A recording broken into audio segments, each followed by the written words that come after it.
but I want to review here to make sure we understand that everybody's on the same page here. The Tanakh, the Hebrew scriptures, are broken up into three sections: the Torah, the Nevi'im, the Ketuvim. So instruction, prophets, writings. We've covered everything into the writings on the first section of the writings, but I don't know if I may have neglected the breakdown of the prophets, and so I just want to make sure everybody's on the same page. The Torah is the first 5 books, the Pentateuch, and those 5 books are it. There is no other section.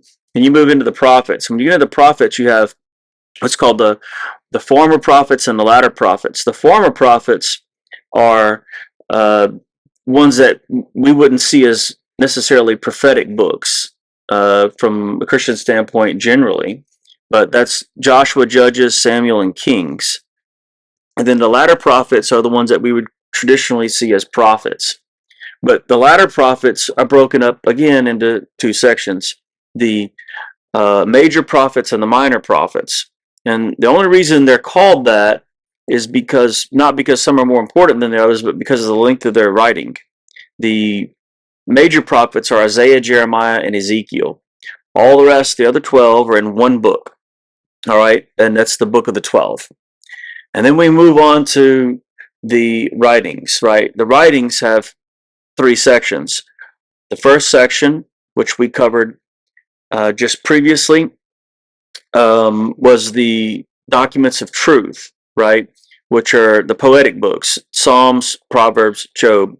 It's not to say there isn't poetry in the rest of them, it's just that that's generally the way that they're looked at. The second section there is the 5 scrolls, or Hamish Migalat. And those 5 scrolls are the 5 books that are read at the 5 major festivals within Judaism. So, Song of Songs, it's Passover. Ruth, Feast of Weeks. Lamentations, Day of Atonement. Ecclesiastes is at the Feast of Tabernacles. And then Esther is at the Feast of Lots. One interesting side note is that Esther, of all the books that are in the Hebrew scriptures, is the only one that never contains the word God in it at all, in any case. Yet it's read at one of the festivals, and in fact has today become one of the most popular books of Judaism around the world, is Esther. People love Esther. And then there are some other books, and sort of almost in a random sense, in the writings. That's Daniel, Ezra, Nehemiah, and Chronicles. All right. So those books make up the writings. And so I hope that clarified a few things for you. I think we have to have an entire discussion episode here just on the Septuagint. And the reason is because it's such an influential work, not only for the Jewish people that would come and the ones that were living around the world in the diaspora at that moment, but also for Christianity in the way that the Septuagint was used. Paul quotes mostly from the Septuagint. Luke quotes from the Septuagint. There are tons of passages in the New Testament that are quoted out from the Septuagint. And so it's important to understand what's going on here, versus the Hebrew text. Now, the reason the Septuagint gets any traction at all and matters at all is because the world at the time of early Christianity spoke Greek. They spoke Koine Greek, which is common Greek. And that's the language that the New Testament was written in. That's the language that the Septuagint was translated into from Hebrew. Now, there are some really wild stories that circulate about the Septuagint itself. Like the word Septuaginta means 70, not 72. However, there's traditions and stories about the 70 and about the 72 people. So take that for whatever it means, right? But there's a particular letter known as Aristeas to his brother Philocrates, and it's quoted by Philo of Alexandria, and it's also quoted by Josephus. And Josephus is really one that's important to to think about here, because his writings are extant, and he's an important individual that sort of stands at the crossroads between Judaism, Christianity, and also the Roman Empire. We'll talk about him for a moment.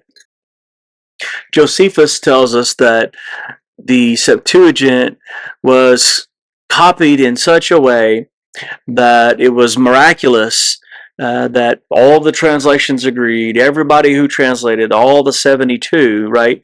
And the reason that there would be 72 is because there were 6 from each of the 12 tribes of Israel. And those people are the ones who took the Hebrew text and translated it into Greek.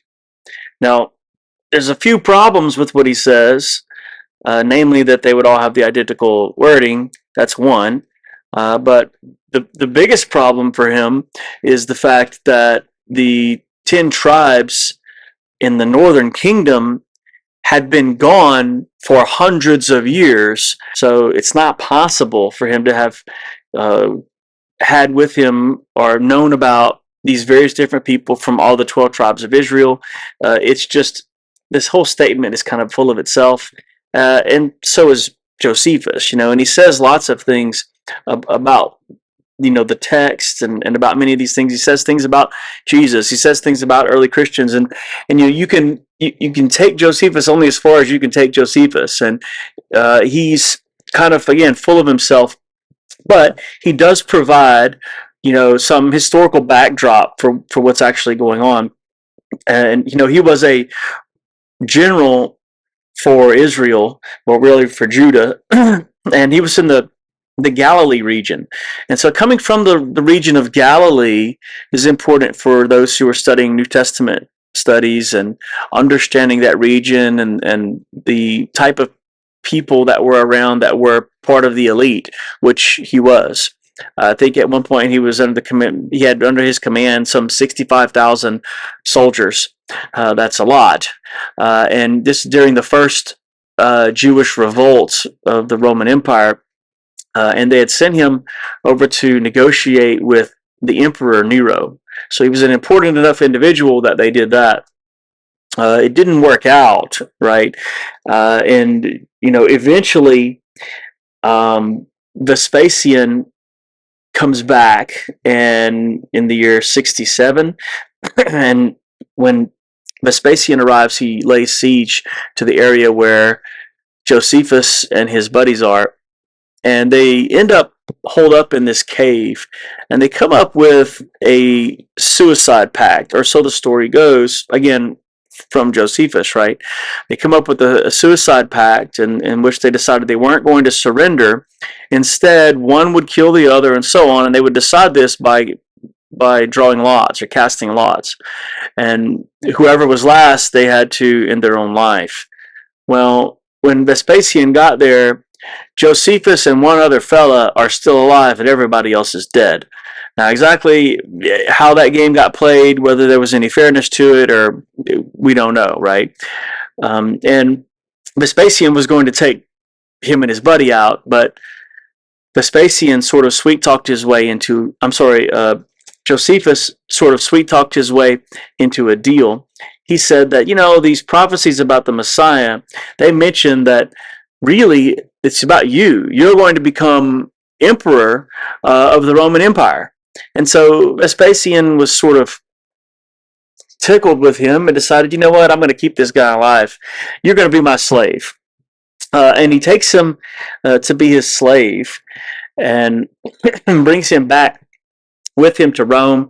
Vespasian becomes emperor of the Roman Empire. Vespasian gives Josephus his freedom, and in response to that, Josephus changes his name to Flavius Josephus in honor of the emperor's name, Flavius. All right, and so now he has complete freedom, can do whatever he wants, and Titus becomes a military general, and he travels with Titus to Israel in order to negotiate with them and be his translator. Titus goes back to permanently end that revolt. The siege doesn't work. Nothing else works. And so he decides the best thing that they can do is to pillage the place and destroy everything, including the temple. Josephus is essentially the Jewish version of Benedict Arnold in the U.S. He's the traitor to the Jewish people. And he writes about many of his own exploits and all these other things, and he exaggerates sometimes wildly. And usually, though, his exaggeration centers on himself and how great he is. He's sort of a megalomaniac a little bit. But, that's the kind of person who's writing about these various events at the time. And so it's hard to tease out from that actually what's going on. However, he does make an interesting note about scripture, and he makes the claim that, we have all these Greek copies out there, meaning the Septuagint, but I only use the Hebrew, right? Which was looked at as the right way to go about it. And he names, he has this 22 books. And those 22 that he names are the ones, in fact, that are in the Protestant canon today, the ones that are recognized by the Jewish people also. But, that isn't really any kind of official statement on any of these things. And I think, in the next episode, we're going to have to get into that and what that really means. All right.